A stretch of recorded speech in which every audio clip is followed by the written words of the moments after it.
നമസ്കാരം. ഭൂമിയുടെ റവന്യൂ രേഖയിൽ പേര് മാറ്റിയതുകൊണ്ട് മാത്രം ആ ഭൂമിയുടെ ഉടമസ്ഥാവകാശം മറ്റൊരാൾക്ക് ലഭിക്കില്ലെന്നും രേഖയിൽ നിന്ന് പേര് നീക്കിയതുകൊണ്ട് മാത്രം അവകാശം നഷ്ടപ്പെടില്ലെന്നും സുപ്രീം കോടതി വ്യക്തമാക്കി.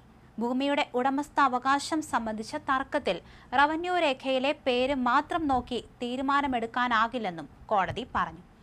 ജസ്റ്റിസുമാരായ Sanjay Carol, Augustine George Masih എന്നിവരടങ്ങിയ ബെഞ്ചാണ് മധ്യപ്രദേശ് ഹൈക്കോടതിയുടെ വിധി റദ്ദാക്കിയത്.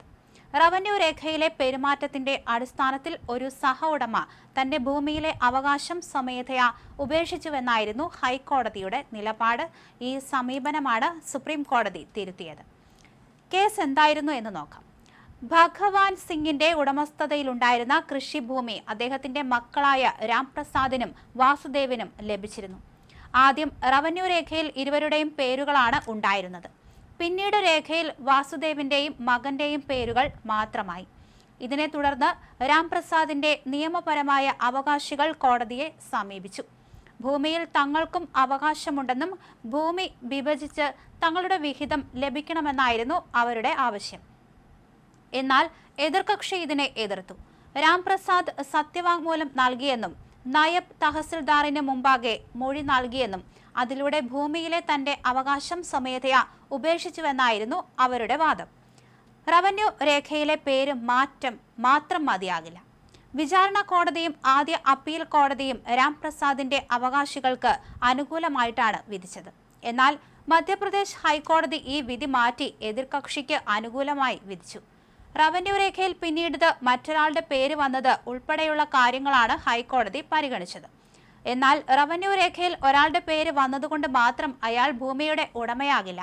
അതുപോലെ മറ്റൊരാളുടെ പേര് രേഖയിൽ നിന്ന് നീക്കിയതുകൊണ്ട് മാത്രം അയാളുടെ ഉടമസ്ഥാവകാശം ഇല്ലാതാവുകയും ഇല്ല.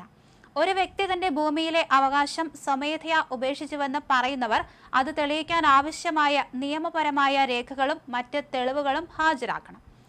ഭൂമിയുടെ റവന്യൂ രേഖകൾ പ്രധാനമായും നികുതി സംബന്ധമായ കാര്യങ്ങൾ കൈകാര്യം ചെയ്യുന്നതിനാണ് ഉപയോഗിക്കുന്നത്. അതിലെ പേരുമാറ്റം ഭൂമിയുടെ ഉടമസ്ഥാവകാശം കൈമാറുന്ന രേഖയായി കണക്കാക്കാനാവില്ല. അതായത് വില്ലേജ് ഓഫീസ് ഉൾപ്പെടെയുള്ള റവന്യൂ സംവിധാനത്തിൽ ഒരാളുടെ പേര് രേഖപ്പെടുത്തിയത് കൊണ്ട് മാത്രം ആ വ്യക്തിക്ക് ഭൂമിയുടെ നിയമപരമായ ഉടമസ്ഥാവകാശം ലഭിക്കില്ല.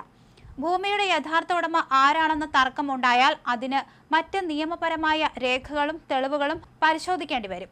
ഇത്തരത്തിലുള്ള ഉടമസ്ഥാവകാശ തർക്കത്തിൽ അന്തിമ തീരുമാനം എടുക്കാനുള്ള അധികാരം സിവിൽ കോടതിക്കാണെന്നും സുപ്രീം കോടതി വ്യക്തമാക്കുകയും ചെയ്തു. റവന്യൂ രേഖയിലെ വിവരങ്ങൾക്ക് തെളിവെന്ന നിലയിൽ പ്രാധാന്യമുണ്ട്. എന്നാൽ അത് അന്തിമ തെളിവല്ല.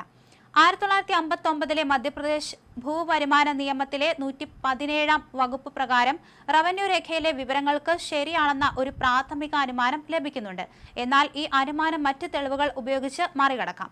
അതിനാൽ ഭൂമിയുടെ ഉടമസ്ഥാവകാശം തീരുമാനിക്കുമ്പോൾ റവന്യൂ രേഖ മാത്രം നോക്കാതെ ഭൂമിയുമായി ബന്ധപ്പെട്ട മറ്റ് രേഖകളും ഇടപാടുകളും കോടതിയുടെ മുന്നിലുള്ള തെളിവുകളും പരിശോധിക്കണം.